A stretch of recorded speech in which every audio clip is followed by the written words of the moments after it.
కొంతమంది ఫాల్స్ కుట్టేటప్పుడు చీర అంచు మొదలెట్టిన దగ్గర నుండి చివరి వరకు లాగిన తర్వాత అక్కడి నుంచి మళ్ళీ ఫోల్డ్ చేసి ఇలా వెనక్కి లాస్ట్ వరకు లాక్కొచ్చి రఫ్ లాగేస్తారు.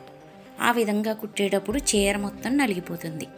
అలా నలగకుండా ఉండాలంటే చీర అంచు మొదలుపెట్టినప్పటి నుండి చివర ఫాల్స్ ఎండింగ్ ఏదైతే ఉందో అక్కడ రఫ్ లాగేసిన తర్వాత ముందు మొదలుపెట్టిన పైనుంచి మళ్ళీ స్టార్ట్ చేసి దాన్ని చివరి వరకు లాగడం వల్ల చీర మనం ఫోల్డింగు మిషను పాదానికి చక్రానికి మధ్యలో నుంచి లాగాల్సిన పని లేదు. మొదటి నుంచి ఇలా పైనుంచి తీసుకురావడం వల్ల ఫాల్స్ అనేది చీర అనేది నలగదు, ఫాల్స్ కూడా నీట్గా వస్తుంది అన్నమాట.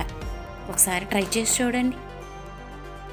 మరొక విషయం, జార్జెట్ క్లాతులు కానీ, స్మూత్ క్లాతులు కానీ, ట్రాన్స్పరెంట్ క్లాతులు కానీ